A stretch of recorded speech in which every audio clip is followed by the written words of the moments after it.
Même, Franchement, ça simplifie tout. peu importe d'où l'on vient. Ouais. Donc ça, on retient bien. Mhm. Donc deuxième album, 4 ans plus tard, Mhm. il y a une césure Ouais. assez importante. Tu veux Ouais. éventuellement l'évoquer? Ouais. Déjà, c'est que Polydor, quand moi je signe en 97, ça appartient au groupe Polygram. De l'autre côté, il y a une autre majeure compagnie qui s'appelle Universal. Et il se trouve que Universal rachète le groupe Polygram et fusionne. C'est-à-dire que Polydor devient un label du groupe Universal. Et ça fait qu'il y a des gens qui sont licenciés, il y a des nouvelles personnes qui arrivent, il y a des personnes qui restent en place. Bref, il y a beaucoup de changements. Il y a des artistes qui sont envoyés, il y a des artistes qu'on garde et il y a des nouveaux artistes qui sont signés. Donc ça fait qu'en vérité, moi, 98 sort mon premier album. Moi, j'étais prêt pour sortir en 2000. Sauf qu'à ce moment-là, il y a cette fusion et on me dit, Driver, on va te garder. Mais attends, sors pas maintenant. Il faut qu'on mette les choses en place. Et c'est ce qui fait que je sors qu'en 2002. D'accord, très bien. C'est ça, c'était Distort Business. Donc 2002, sort ton deuxième album, Swing Popotin. Ouais. Où là, tu feats, notamment avec la légende camerounaise Manu Dibango. Qui repose en paix. Qui repose en paix. Ouais. Tu peux nous parler de cette expérience? Grand moment. Bien sûr. Alors, mon premier album m'a amené à faire une tournée aux Antilles. Ouais. Martinique, Guadeloupe et Guyane, qui est sur le continent américain. Et du coup, j'ai été super bien reçu là-bas. C'est un voyage qui m'a marqué. Et quand j'ai commencé à bosser sur mon deuxième album, je me suis dit qu'il fallait que je fasse une chanson pour les Antilles. Et j'ai fait une chanson qui s'appelle En Oualé, avec en featuring une chanteuse de zouk qui s'appelle Angie, que je salue. Et du coup, je me suis dit, ok, j'ai ma chanson pour les Antilles. Après, je me suis dit, mais en tant que Camerounais, je ne peux pas sortir un album où il n'y a qu'une chanson pour les Antilles. Je me suis dit, bon, il faut que je fasse une chanson pour le Cameroun aussi. Ouais. Mais il faut que cette chanson, elle plaise à mes parents aussi. D'abord. Donc, je n'étais pas dans une optique d'aller chercher un jeune artiste camerounais. Ouais. Il me fallait quelqu'un qui parle à tout le monde, aux anciens comme aux jeunes. Et à l'inter aussi. À l'inter en plus, d'où le choix aussi du morceau, de la reprise que j'ai faite. Donc, du coup, je me suis dit, Manu Dibango. Manu, il parle à toute génération au Cameroun. Je pense que mes parents, ils vont être super contents. En plus, Manu est du même coin que mon père.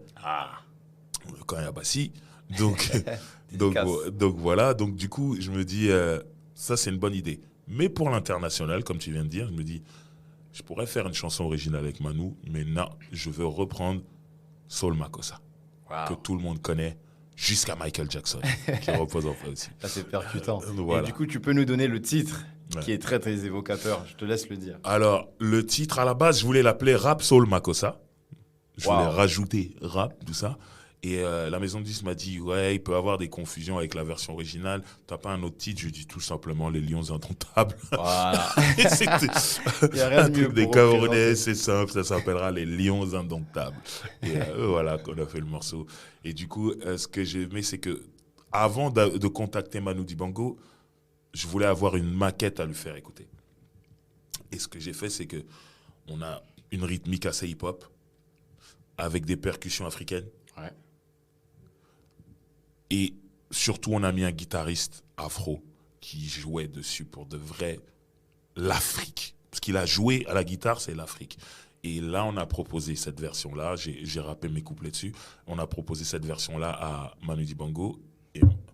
Et Manu, le premier truc qu'il a dit, qu'il nous a dit quand il écoutait la chanson, il dit « Je veux faire cette chanson parce que vous avez respecté le Makossa. » Là où tous les Américains, ils prenaient que le côté soul. Oui, ce qui leur ressemble. C'est ça. Il dit... Mais ça, c'est roots, c'est moi. Il dit, vous, il y a le Makossa dedans. Et c'était grâce au guitariste qui a vraiment joué l'Afrique dessus. Tu as pensé à la DA, en fait. C'est ça. Et quand il m'a dit ça, j'étais trop content. J'ai dit, voilà, on a touché dans le mille. C'est Manu Dibango, s'il ne veut pas le faire, il te dit, je ne veux pas le faire. Tu vois ce que je veux dire? Il n'est pas là à prendre des pincettes et tout ça. Et il nous a dit, non, vraiment, merci pour cette guitare, donc on va le faire. Et là... Quand il est venu au studio, moi, j'en pouvais plus. Ça devait être magique. Et les parents, du coup, ils ont apprécié du coup. Moi, j'ai rien dit jusqu'à ce que j'ai la chanson terminée. Quand j'ai eu la chanson terminée, j'ai dit, voilà, j'ai une chanson, écoutez. Et quand ils ont écouté, il y a les voix de Manu dessus aussi. Ils m'ont dit, mais c'est Manu. Et là, ils étaient trop contents et j'étais fier. Tu vois ce que je veux dire? Parce que le rap, c'est pas la génération de mes parents. C'est sûr. Donc ils vont me supporter, il y a des morceaux qu'ils vont aimer et tout, mais ils peuvent pas se mettre un album de rap à ce moment-là. Et quand ils écoutent cette chanson, ils se disent ouais non mais ça c'est pour nous par contre. Ah, ça, Ils arrivent à l'écouter du début à la fin et tout. Et j'étais content. J'étais Donc, vraiment content. driver intergénérationnel, Voilà. interculturel, Voilà, ici. les Antilles, l'Afrique, c'est ça. l'Europe, l'US. C'est ça. Parfait. Du coup, qu'est-ce qui se passe après ce deuxième album-là artistiquement? Ouais. Parce que tu vas faire Ouais. la production aussi. Ouais. Il y a un interlude, je sais que tu fais une compilation aussi. Ouais. Alors déjà, je quitte, on se sépare avec Universal. Je devais faire 3 albums là-bas. Et finalement, le 3e album ne se fera pas. Donc, je vais faire une escapade chez EMI, mais sans rien sortir. Ok. Et donc, au bout d'un moment, je me dis, bon, il est temps pour moi de devenir indépendant. C'est peut-être plus pour moi, en tout cas, la vie en major à ce moment-là. Et je m'associe avec Jean-Pierre Sec, qui Bien. faisait partie du label 45 Scientifique, le label qui a produit Lunatic et le premier album de Booba et tout ça. Et avec succès, donc c'est un champion de l'indépendance. Il sait comment on fait. Il sait comment on arrive au succès avec l'indépendance. Très bien. Ce que moi, je ne sais pas faire. Donc toi, tu quittais en fait Le du côté monde des major, majors, tout ça, voilà. etc. Voilà. Pour le... Ok. Et c'était le meilleur moment, en fait, de me retrouver avec quelqu'un qui connaît ce jeu-là. Donc, je me suis associé avec lui. Et la première production que j'ai faite, c'était une compilation qui s'appelle Self Defense, une compilation multi-artistes.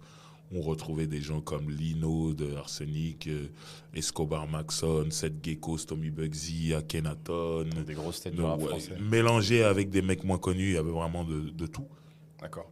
Donc en fait, tu Voilà. t'associes avec Jean-Pierre Sec Ouais, pour créer la structure All Made. exactement, c'est All Made. D'accord. Et Ouais. donc là, en fait, tu te mues Mhm. dans la production. Ouais, je deviens producteur. Et ton vraiment. premier fait d'armes, tu nous dis Ouais. que c'est cette compilation. Self avec- Defense. Très bien. Donc Voilà. là, on est en 2004, 5. Je suis nul 2-3 dans ans la date. après Swing Un Popotin. truc comme ça, ouais. Très bien. Ouais. Ok. Et justement, cette mue, comment tu la vis? Ouais. Tu as des inspirations à l'époque? Ouais. Je sais qu'il y a beaucoup de Ah, US dans tes moi, inspirations. Qu'est-ce qui se Je passe? suis un grand fan de rap américain et pas que la musique, tout ce qu'il y a autour en fait. Et je me rends compte que les Américains, dès qu'ils ont du succès, très vite ils deviennent producteurs. Donc je me dis, ah, je vais être comme ça aussi. Et surtout, c'est lié au football aussi. J'aime beaucoup le football. En parler. Et quand on est petit, on veut tous être attaquants. Marquer des buts. On veut tous marquer des buts. Et je me rappelle de la première fois que j'ai fait une passe décisive, en fait, la sensation que ça m'a fait. Je me suis dit, ah, c'est bien aussi. Tu vois, tu mets l'attaquant dans des bonnes meilleure disposition. et il marque. Et tu te dis, c'est grâce à moi et tout. Et j'ai aimé ça. Et en fait, ça m'est revenu aussi dans la musique. Je me suis dit, c'est bien de faire une passe décisive aussi à quelqu'un dans la musique. C'est bien Donc, d'offrir une plateforme exactement. d'expression aux autres. Exactement. Donc je me suis dit, ouais, je veux produire, je veux faire des artistes. Et moi, je suis un grand fan des producteurs aussi, pas que des rappeurs, aux États-Unis. Et j'aimais beaucoup le profil de Soso Def, Jermaine Dupri. Jermaine Dupri. Vraiment beaucoup. C'est quelqu'un que j'ai suivi depuis le début et tout. J'aime bien sa façon de travailler. C'est quelqu'un qui est visionnaire et c'est quelqu'un qui touche à tout. Alors moi, à l'époque, j'ai voulu être beatmaker aussi. J'étais très mauvais. Ouais. J'ai vite revendu mes machines. Mais j'aime le truc de Jermaine Dupri qui peut faire un beat, qui peut écrire un texte pour un artiste, qui peut donner une vision et tout ça. Et ensuite Le côté sortir les DA, en choses. fait. Ouais, j'aimais tout ça et je me disais, il faut que je fasse ça en fait. Très bien. Donc, quand on fait All Made avec Jean-Pierre et tout, moi je suis carrément dans cette optique-là, mais j'ai ma vision de major, parce que à ce moment-là, c'est tout ce que j'ai connu. Et Jean-Pierre, il a la vision indépendante. Mais là, on est indépendant. Donc c'est le mix parfait. Donc là, c'est parfait, on va faire notre truc.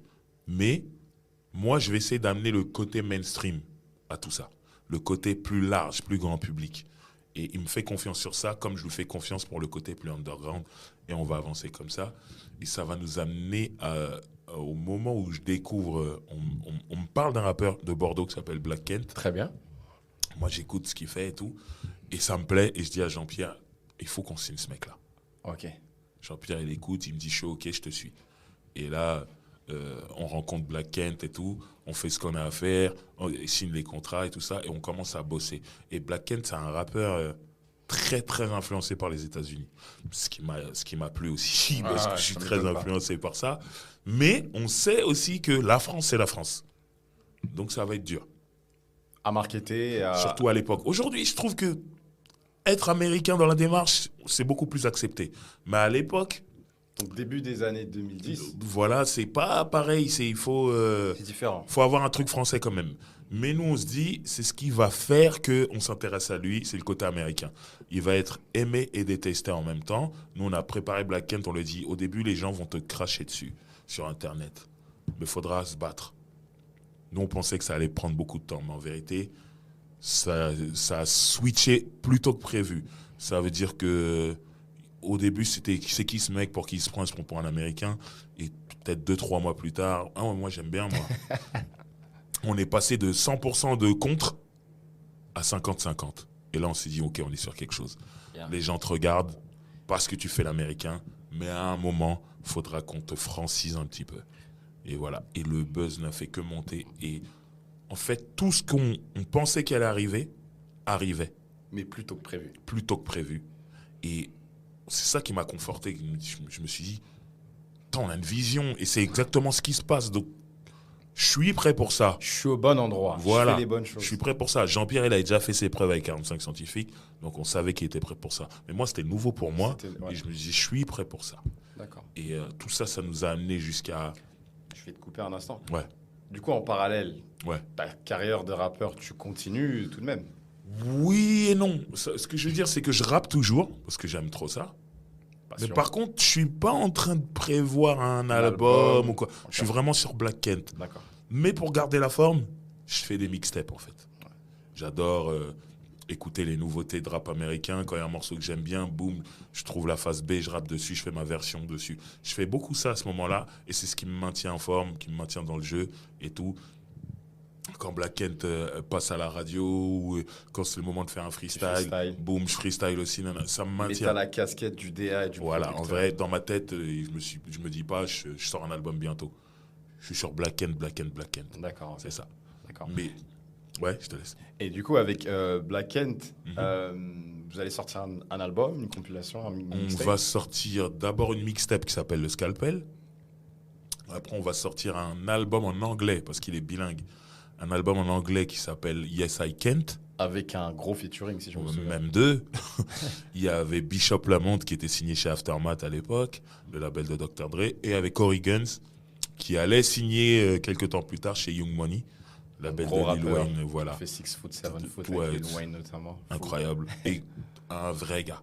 Et tout ça, c'est sous la DA de Jean-Pierre Sec et Driver. Exactement. Donc, Et on fait venir les gars en France pour tourner les clips et tout. Bishop Lamont, comme Corrigan, c'est des super rencontres. vous les c'est faites des venir. bonnes- On les fait venir. Hein. Et ça se passe super bien. Et voilà. On avance. Le buzz ne fait que monter sur Internet. Et on est content. Mais par contre, les relations entre nous, les producteurs, et Black Kent, l'artiste, sont en train de se détériorer. très bien. Mais ça reste entre nous. Les gens à l'extérieur ne le savent pas. Ça reste dans les coulisses. Voilà. Très bien. Suite à ça, il y a d'autres artistes aussi que vous avez produits. À la même période, il y a un artiste qui s'appelle Moms, qu'on avait signé, qui on a sorti une mixtape. Il y a un mec qui s'appelle Leaf, qu'on a signé, qui on a sorti une mixtape aussi. Mais celui qui faisait le plus de bruit, c'était Black Kent, clairement. D'accord, ok. Donc voilà.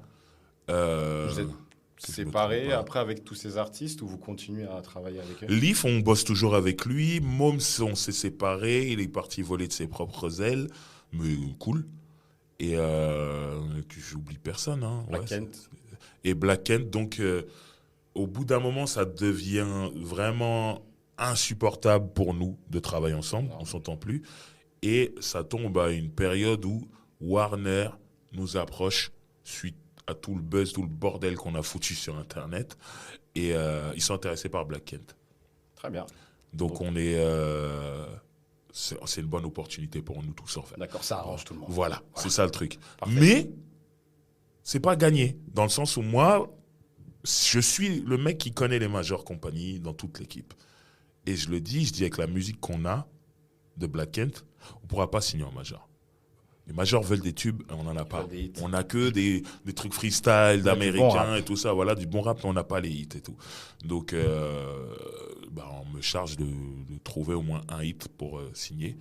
Et je réussis à le faire. Et grâce à ce morceau, Black Kent signera chez Warner. Nous, on revendra son contrat, en fait. Et Donc, voilà. bien étant que les relations n'étaient pas cordiales, tu as tout de même mené la DA Ouais, afin voilà, que voilà. l'artiste Et trouve c'était, son hit. c'était épique. Hein. C'est ce En tout que cas, je c'est me rappelle. louable. C'est louable Ouais, de ta part et c'est très ouais, ouais, pro. ouais. Et merci Jean-Pierre qui m'a poussé à le faire quand même. Salut à Jean-Pierre. Mais voilà, mais c'était vraiment épique dans le sens où, pour faire ce morceau, Black Kent, il est à Bordeaux, je suis à Paris. Et on se parle au téléphone, on s'envoie des mails, il enregistre, il m'envoie, je lui change ça, truc, machin. On a fait ça toute une nuit blanche, et à la fin, on l'a eu, et Warner a signé. Belle aventure, en tout cas, la production Ouais, pour ouais, toi. ouais.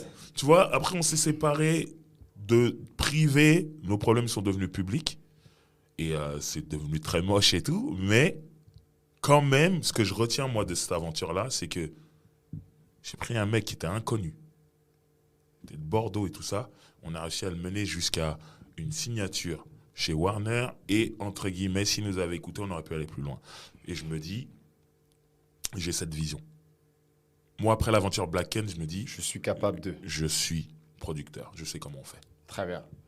Donc, casquette de rappeur Ouais. validée, casquette de producteur validée. Voilà. La nouvelle casquette, c'est laquelle? L'animateur, Très on va bien. dire slash journaliste, Ouais. slash podcasteur. Ouais, ouais, ouais. À quel moment, en fait, tout cela intervient? Alors là, c'est que moi, ça s'est fait en plusieurs étapes. Il y a des étapes que je ne peux pas raconter là parce qu'elles seront dans mon livre. Absolument, il y a un livre. qui va sortir. Voilà, mais tout ce que je peux dire, c'est que des gens ont vu ça chez moi plusieurs fois, alors que moi, je ne voyais pas ça chez moi. Et notamment Jean-Pierre, on passe des heures et des heures au téléphone, Jean-Pierre et moi. Et quand je raconte des histoires, il me dit, tu racontes trop bien les histoires, il faudrait qu'on fasse quelque chose avec ça. Il y a de confirme. l'argent à gagner. Confirme. Merci. Et il disait, il y a de l'argent à gagner avec ça et tout. Je sais pas comment, mais il faut qu'on fasse quelque chose un jour et tout. Moi, je me rends pas compte parce que c'est moi qui raconte. J'ai pas le recul sur moi-même. Ouais. Je me dis qu'il exagère et tout. Et un jour, il vient me voir et Jean-Pierre, il me dit, voilà, j'ai un concept. Parce que moi, je lis beaucoup les bouquins des rappeurs ou producteurs américains. Ouais. Et souvent, je lui raconte au téléphone, tu sais qu'à un moment, il a fait ci, il a fait ça. Et Jean-Pierre adore ces moments-là, il me raconte et il me dit. Et un jour, du coup, il vient avec un concept, il me dit, bon, on va faire un truc qui s'appelle les Hip Hop Stories. Et c'était pour mon album L'Architecte, qui est sorti en 2018. Non, en 2010, pardon. 2010, Je dis des bêtises. ok. En 2010. Et il me dit, on va faire des... Tu vas raconter les histoires de rappeurs français ou américains que tu as rencontrés ou pas. Tu vas raconter leurs histoires. Et à la fin, à chaque fois, on mettra la pochette de l'album avec la date de sortie de l'album, l'architecte. Et ça servira de promo. Et je suis sûr que les gens vont apprécier et tout. Wow. Et ça a pris sur YouTube et tout. En fait, c'est comme un exposé qu'on faisait en cours C'est ça. sur un album ou sur un C'est artiste ça. en exactement. guise de promo de ton album. Exactement. C'est des Et visionnaires, les gars. Et c'est ça, il a eu cette idée-là. Et en fait, au final, c'est ce que je fais aujourd'hui. Quand on fait Hip Hop Stories, c'est le père de Roule avec Driver que j'ai fait à la radio chez OKLM après. Ce que tu fais sur YouTube et que aussi je fais aujourd'hui sur YouTube. En vérité, c'est Hip Hop Stories qui a déclenché tout ça.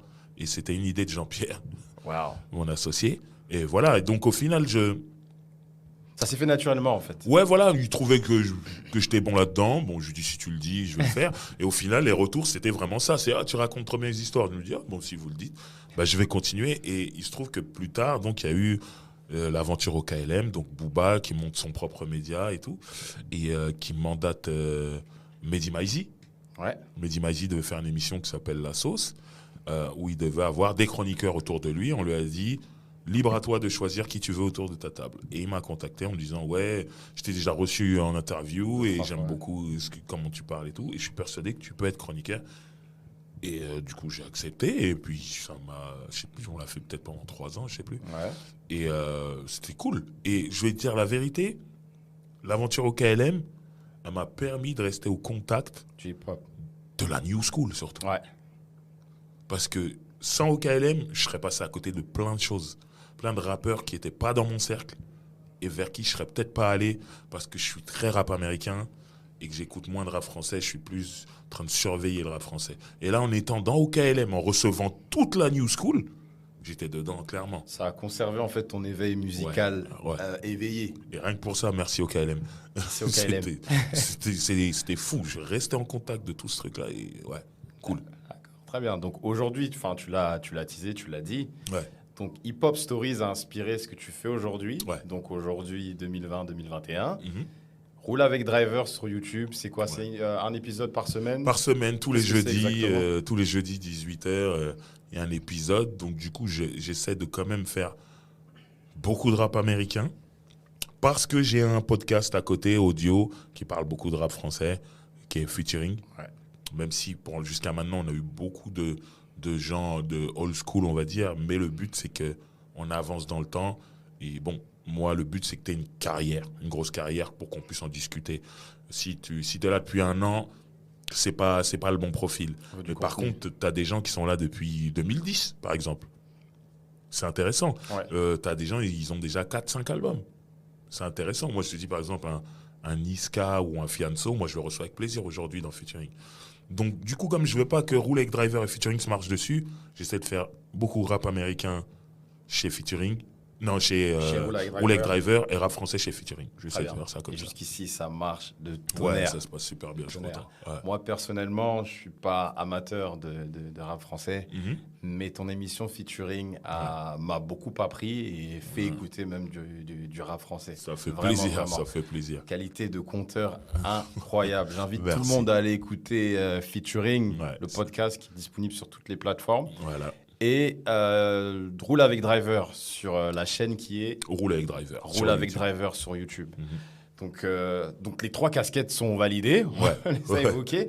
Du coup, comment tu arrives à concilier les 3? C'est-à-dire, tu continues à rapper, Ouais. la production toujours, Ouais.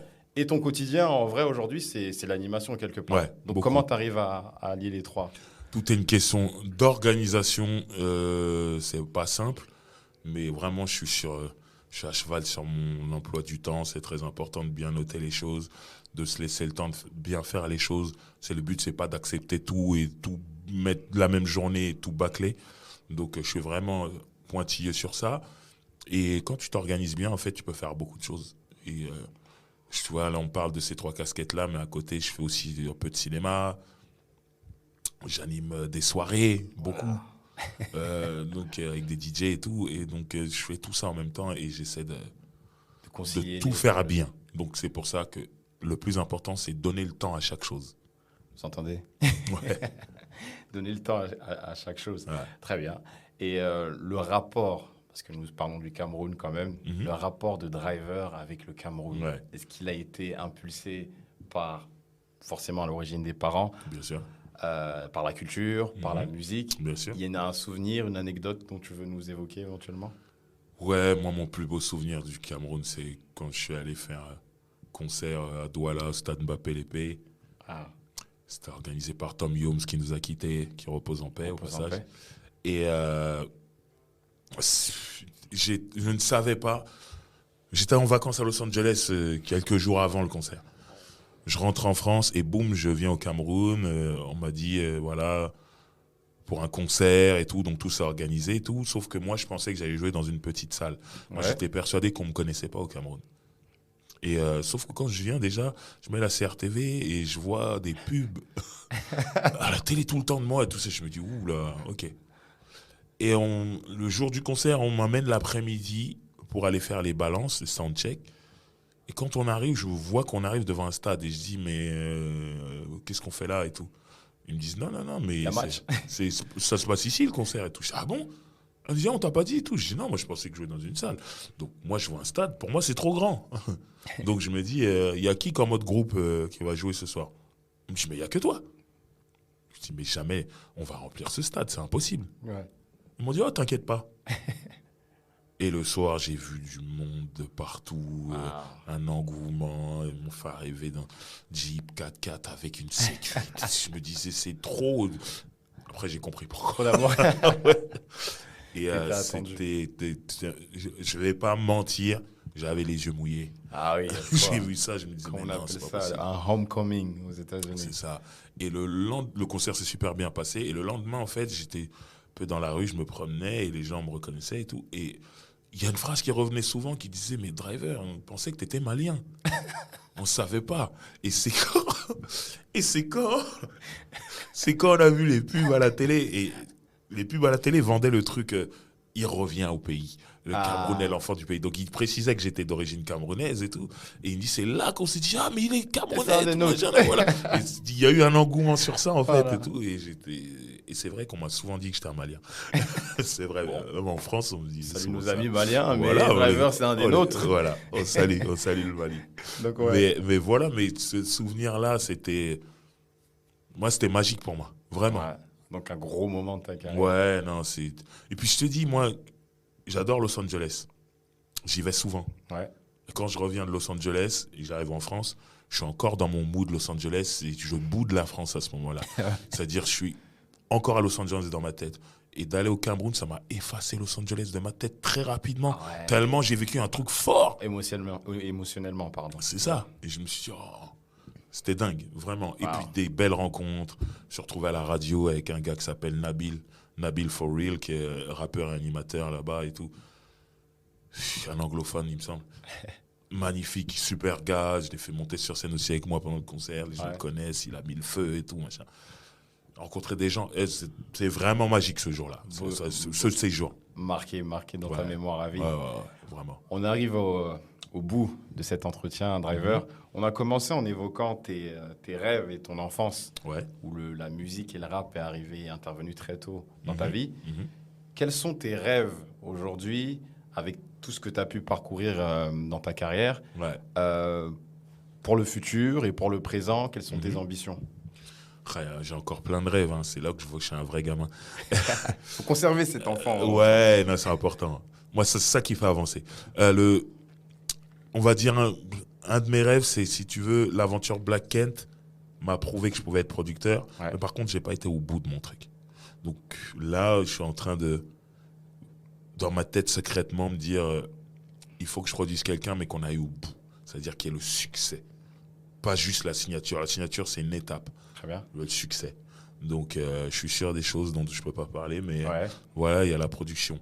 Il y a le cinéma. aussi. C'est quelque chose qui m'intéresse beaucoup, mais en tant qu'acteur. Je ne suis pas dans l'écriture. Ce n'est pas un truc qui me plaît pour l'instant. Peut-être que ça viendra plus tard, mais vraiment jouer encore plus et jouer vraiment dans un gros film qui me plaise et tout ça, c'est dans ma tête, tout ça, toujours. Et faire voyager, en fait. Voyager. Voyager encore plus, découvrir plein de choses et tout. Et toujours, mais toujours lié à la musique, en vérité. Très bien. Lié à la première passion, tout. Ouais, voilà. Moi, tu sais, quand je vais dans un autre pays, la culture du pays m'intéresse, mais ça passe d'abord par la musique. Qu'est-ce que vous écoutez ici? C'est ça. Moi, c'est ça. ça passe par ça. Ouais. Après, il y a la bouffe, il y a le style de vie et tout ça. Il n'y a pas de problème. Mais la musique, moi, c'est super important. Et souvent, je choisis mes voyages par rapport à la musique. Wow. Moi, par exemple, les États-Unis, quand je vais aux États-Unis, je choisis ma date par rapport à des concerts qui passent oui. en concert. Ah, il y a lui qui passe cette date-là, J'y j'irai vais à ce moment-là. autour de cette Tu vois ce date-là. que je veux dire? Comment la musique, c'est important pour moi. Pour toi. Donc, c'est ça. Dernière question. Dis-moi. Quel est le conseil que tu prodiguerais, du coup, à des jeunes qui aimeraient évoluer dans ces domaines-là, que ce soit Ouais. la production, l'animation Ouais, ou dans le rap, ou même les trois? bien sûr. Déjà, faites-le avec amour et passion. L'argent, c'est important, il faut en gagner. Mais l'amour et la passion, c'est ce qui fait que vous allez durer longtemps, parce que tu peux passer énormément de temps sans gagner d'argent dans ces métiers-là. Mais ça ne veut pas dire qu'au bout, tu ne vas pas faire beaucoup d'argent. Et ce qui va t'aider à tenir jusqu'à ce moment où tu vas gagner de l'argent, c'est l'amour et la passion. Moi, j'étais tellement amoureux de cette musique, tellement passionné, je ne me suis pas aperçu que j'ai commencé à rapper vers 1990, et que j'ai sorti mon premier album en 1998. C'est-à-dire, il y a eu 8 ans. Quand je dis ça, certains jeunes disent 8 ans, je ne peux pas attendre 8 ans, moi. Mais je lui dis, je ne les ai pas attendus, moi. Je les ai Je les ai vécus. vécus. Tu vois ce que je veux dire? Mhm. Et c'est la passion et l'amour qui fait ça. Que tu vas être producteur ou rappeur ou je ne sais quoi. Si tu n'as pas l'amour, tu vas vite arrêter si tu n'as pas des résultats tout de suite. Donc pour moi, c'est ça le plus important. Et après, en numéro 2, restez éveillé. Ça veut dire, faites attention à tout ce qui se passe. Sinon, c'est peut-être vous qui avez le talent, mais c'est d'autres gens qui vont manger, qui vont en profiter et pas vous. Donc restez éveillé. Apprenez tout ce qu'il y a à apprendre. Il faut que vous sachiez où vous mettez les pieds, parce que sinon, vous finirez sur un rocking chair en train de dire aux gens, vous savez, lui qui est à la télé, ça devait être moi. Et les petits à qui vous allez dire ça, ils vont rigoler. Bien sûr. Et ça, c'est la pire des places, parce que souvent, c'est vrai. Ça aurait dû être toi, Ça aurait dû être toi. Ouais. mais tu n'as pas fait les bonnes choses, tu n'es pas resté éveillé. Et lui, il a été, c'est lui qui a pris ta place. Donc, restez éveillé, comprenez où vous êtes. C'est ça. Si tu as l'amour, la passion et l'éveil, la compréhension du milieu dans lequel tu es, moi, je pense que C'est le combo parfait. avec le talent quand même. Si tu as le talent, voilà, tout ça mélangé, je pense que tu vas t'en sortir. On a la recette de Driver. Donc, Driver, on te remercie infiniment. C'est moi. Merci vraiment beaucoup. Voilà. Donc, featuring sur toutes les plateformes, Spotify, Deezer, Ouais. Apple Podcasts, Ouais. etc. Roule avec Driver sur YouTube. Voilà. Et le bouquin de Driver qui va sortir d'ici Ouais, 2022. 2022. Voilà. Donc voilà, on te remercie encore Driver et on te C'est souhaite moi. tout le meilleur du monde. C'est gentil. Merci À beaucoup. plus. Shabbat Talks Cameroun est produit par Lida. Abonnez-vous au podcast Shabbat Talks Cameroun sur votre plateforme d'écoute favorite pour ne manquer aucun épisode. À bientôt.